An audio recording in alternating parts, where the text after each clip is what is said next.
తురకపాలెం వరుస మరణాల వెనుక కారణాలేంటి? ప్రభుత్వం తప్పు ఉంటేనే కదా నివేదిక ఆలస్యం అయ్యేది.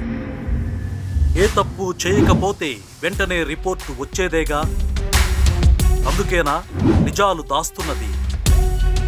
ప్రభుత్వం సరఫరా చేస్తున్న కలుషిత తాగునీరే తురకపాలెం మరణాలకు కారణం అంటారు ఒకరు. కాదు, అంతటికీ కారణం ఆర్ఎంపీనే అని ఆ ఒక్కడిపైనే తోసేస్తున్నారు మరొకరు. నివేదిక రావాలి, అదొస్తేనే కారణమేంటో తెలుస్తుంది అంటోంది ప్రభుత్వం.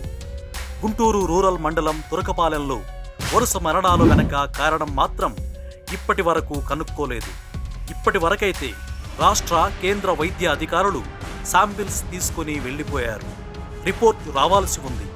కాకపోతే 3,000 మందికి పైగా జనాభా ఉన్న గ్రామంపై ప్రభుత్వ పర్యవేక్షణ ఎందుకు లేకుండా పోయిందనేది ఇక్కడ ప్రశ్న. వైద్యాధికారులు, అధికార యంత్రాంగం ఏం చేస్తుంది? వారిపై ప్రభుత్వ అజమాయిషీ ఏమైపోయింది? ఏఎన్ఎంలు, ఆశా వర్కర్లు, పిహెచ్సిలు, గ్రామ సచివాలయాలు, వాళ్ల పై అధికారులు, ఇంతటి వ్యవస్థ ఉన్నప్పటికీ కొన్ని వారాల్లోనే 40 మంది వరకు చనిపోతే ఎందుకని రియాక్ట్ అవ్వలేదు?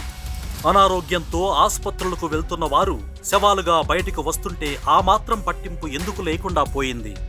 సరే, ఆర్ఎంపీనే కారణం అనుకుందాం.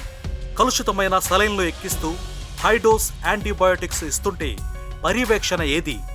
ఎవరైతే ఆర్ఎంపీ వైద్యుని దగ్గర వైద్యం చేయించుకున్నారో వాళ్లలో రోగ నిరోధక శక్తి దారుణంగా పడిపోయిందని తేలింది.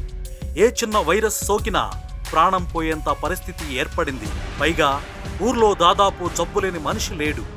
బట్టలను నొక్కాం అని గత ప్రభుత్వానికంటే ఎక్కువ సంక్షేమ పథకాలు ఇస్తున్నామని ఈ ప్రభుత్వం. ఎంతసేపు పథకాలతో మాయ చేయడమే తప్ప ప్రజా ఆరోగ్యంపై ఫోకస్ పెడుతున్న ప్రభుత్వం ఒక్కటి కూడా లేదనేది భారత చైతన్య యువజన పార్టీ అడుగుతున్న ప్రశ్న. తురకపాలెంలో వరుస మరణాలు జరిగి ఇప్పటికీ దాదాపు నెల రోజులు అవుతున్నా ఇప్పటిదాకా కారణాలను తెలుసుకోలేకపోయారు. రిపోర్టు రావాల్సి ఉందన్న పేరుతో అసలు కారణాలు తెలియకుండా చేస్తున్నారనేది భారత చైతన్య యువజన పార్టీ అనుమానం. ఇప్పటికైనా ప్రజా ఆరోగ్యంపై ఫోకస్ పెట్టాలని డిమాండ్ చేస్తోంది భారత చైతన్య యువజన పార్టీ.